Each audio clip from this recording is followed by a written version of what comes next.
Nag-uumapaw ang galit ng mga taga-suporta ni dating Pangulong Rodrigo Duterte sa buong mundo matapos mabunyag ang umano'y sabuatan ng matataas na opisyal ng gobyerno. Sa social media, dagsa ang mga akusasyon laban kay National Security Advisor NSA Eduardo Año at Defense Secretary Gilbert Gibo Teodoro na tinawag na mga taksil dahil sa kanilang di umano'y papel sa pag-aresto at paglipad kay Duterte patungong International Criminal Court o ICC sa The Hague, Netherlands. May papel nga ba sila sa pag-aresto sa dating Pangulo? So ikaw ho ba nagplano ng lahat ng ito? Hindi naman. It was a group effort. Secretary Teodoro was there, Secretary Año was there too, and the President and I. Si Eduardo Año ay malapit na kaibigan ni dating Pangulong Duterte na ngayon ay nanungkulan sa kasalukuyang administrasyon bilang Director General at National Security Advisor.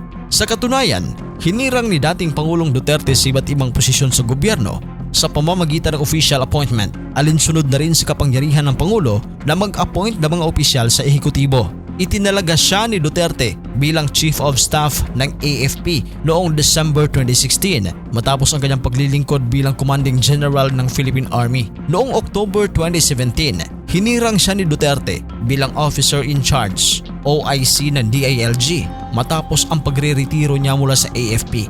Opisyal naman siyang nanumpa bilang DILG Secretary noong 2018 matapos maabot ang 1-year ban sa pag-appoint ng mga retiradong opisyal ng militar sa civilian post. Sa ilalim ng kanyang pamumuno, pinaigting ang kampanya laban sa illegal na droga at insurgency sa antas ng lokal na pamahalaan. Ang mga appointment ni Año ay bahagi rin ng estratehiya ni Duterte noon na ilagay sa mga kritikal na posisyon ang mga dating opisyal ng militar upang palakasin ang seguridad at law enforcement sa bansa. Mariing itinanggi naman ni National Security Advisor Eduardo Año ang mga akusasyong ibinabato umano sa kanya patungkol sa pagkakaroon ng grand conspiracy sa pag-aresto kay dating Pangulong Duterte. Iginiit nito, ginawa lamang niya ang kanyang trabaho at responsibilidad. At dagdag pa ni Año, ang kanyang katapatan ay nasa bansa at sa konstitusyon at hindi sa kahit na sinong individual.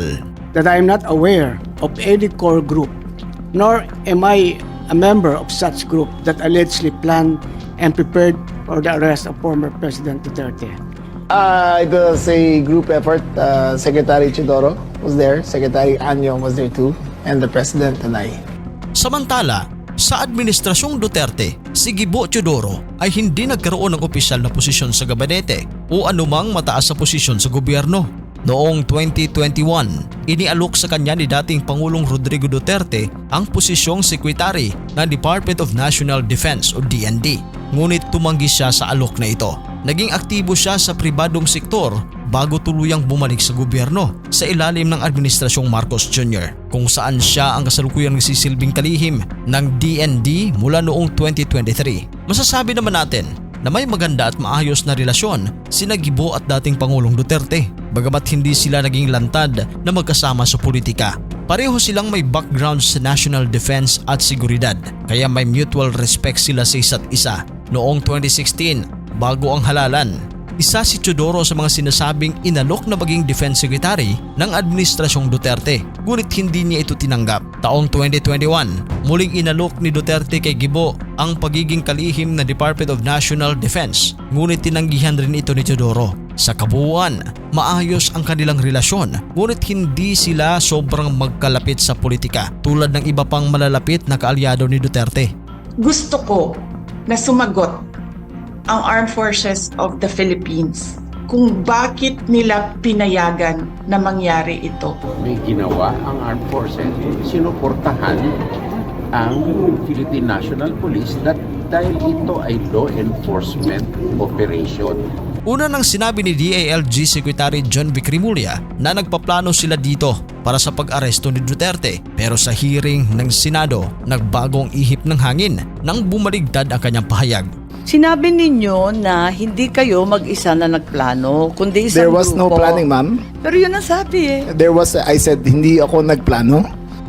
Pero sa kabila ng mga akusasyong ito, parehong itinanggi ni Anyo at Teodoro ang mga akusasyon at iginiit na walang maagang pagpaplano o grand conspiracy sa naging pag-aresto kay Duterte at nalaman lang rin nila ang warrant laban sa dating Pangulo noong March 11 o sa mismong araw na inaresto ito.